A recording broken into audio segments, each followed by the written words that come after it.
안녕하세요. 인터넷 언론사 스페셜타임스의 영상 뉴스팁입니다. 이번 소식은 정부 포스트 플라스틱 시대 준비의 속도 전축이 탈플라스틱 대책 관련 뉴스입니다. 정부가 환경과 미래 세대를 위한 포스트 플라스틱 시대 준비의 속도를 낸다. 이를 위해 내년부터 다회용기를 사용하는 소비자에게 탄소 중립 실천 포인트를 제공하는 등 경제적 인센티브를 제공할 방침이다. 또 배달 앱, 키오스크 매장 등과 협업해 일회용품 미제공을 기본값으로 설정하고 소비자가 요청하는 경우만 일회용품을 제공하는 너찌형 감량 캠페인을 추진한다. 정부는 20일 서울 세종로 정부 서울청사에서 열린 국정연한 관계장관회의에서 이 같은 내용을 포함한 전주기 탈플라스틱 대책을 발표했다. 이번 대책은 플라스틱 감량 대체 서비스 기반의 일회용품 감량 정책 추진, 온전한 재활용, 고부가가치 재활용으로 전환 유도, 신산업 육성, 재생원료, 대체재 산업 및 시장 성장 지원, 국제사회 책무이행, 플라스틱 협약 대응 및 환경 유출 방지 등 4개 분야에서 추진된다. 우선 정부는 다회용기에 대여 공여 서비스를 활성화하기 위해 다회용기 제작 가이드라인과 우수 제품 및 대여 서비스 인증제를 도입하기로 했다. 택배 주문 시에는 소비자가 다회용 택배 포장을 선택할 수 있게 하고 회수 비용 등 물류비 절감을 위한 다회용 택배 상자 공동 활용 모델도 마련한다. 내년부터 음료 또는 음식 주문 시 다회용기 사용 소비자에게는 경제적 인센티브를 제공, 탄소 중립 실천 포인트 300원 하고 무포장 점포, 다회용기 배달 식당 등 친환경 매장 정보와 주요 제품별 탄소 배출량 정보를 제공해 소비자의 가치 소비 민영화 촉진에도 나설 계획이다. 과대포장 기준, 포장 공간 25% 이내 이 면제되는 과일 등 농산물에 대해서도 농산물 특성을 반영한 포장 기준 마련을 검토하기로 했다.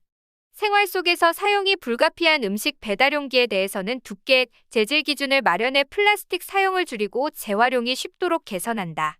이와 함께 지난 2012년 기준으로 산정된 재활용이 어려운 플라스틱 제품에 부과하는 폐기물 부담금, 처리 부담금 도 현실화 로드맵을 마련, 실질적인 재질 전환을 유도하기로 했다. 정부는 국민들이 분리배출한 폐플라스틱이 재활용되지 못한 채 버려지지 않도록 수거 운반 체계도 개선한다. 이에 따라 폐기물을 고압축하는 경우 발생하는 우려를 방지하기 위해 저압축 수입 운반 차량 기준을 마련하고 인공지능과 로봇을 활용한 선별시설 자동화 현대화를 지원한다. 또 포장재별 재활용 용이성을 평가의 결과에 따라 재활용 분담금을 할증 감면하고 재활용성이 낮은 제품은 공공구매 축소를 유도할 계획이다. 부가가치가 낮은 소각형 재활용에서 고부가가치 재활용으로의 전환을 유도하기 위해 물질 재활용 또는 열분해 재활용 중심으로 재활용 지원금 할당 비율은 40%에서 60%로 높이고 지원금 단가도 상향 조정한다. 재생원료 사용 제품에 대해서는 처리부담금 등 부담금 감면을 확대해 기업 부담을 최소화하고 국제표준을 기반으로 재생원료 사용 추적 인증체계도 마련한다. 정부는 기존 화석연료에 기반한 플라스틱을 바이오매스 기반 플라스틱으로 전환하도록 환경표지 인증을 받기 위한 바이오매스 함량을 기존 20%에서 올해 말에는 40% 이상으로 확대한다. 또 생분해 플라스틱이 토양, 해양 등 실제 자연 환경에서 제대로 분해되는지 여부를 판단하기 위해 인증 기준을 현실화한다. 환경 유출이 불가피해 오염, 생태계 교란 우려가 큰 품목, 분야 등을 구체적인 생분해 플라스틱 육성 분야로 정하고 집중 활용을 유도할 방침이다. 플라스틱 감량, 재활용성 개선 및 재활용 기술 개발을 위한 플라스틱 순환경제 전주기 R&D 지원을 확대하고 환경산업펀드를 활용해 플라스틱 재활용 및 에너지화 등 자원순환 분야 우수 중소 벤처기업에 대한 투자도 추진한다. 이와 함께 2024년을 목표로 하는 플라스틱 국제협약에 대응해 범부처 TF를 구성, 국내외 산업 및 정책 여건을 고려한 대응 방안 마련에도 나서기로 했다.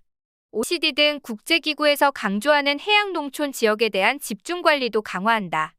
정부 관계자는 이번 전 주기 탈플라스틱 대책을 차질 없이 추진해 2050 탄소 중립에 기여하고 신기술, 신사업 친화형 투자 환경을 조성, 열분해 등 유망 분야에 대한 민간 투자를 촉진하고 국제사회에서도 탈플라스틱 전환을 선도하는 국가로 거듭나겠다. 고 밝혔다. 이상 스페셜타임스의 영상 뉴스팀이었습니다.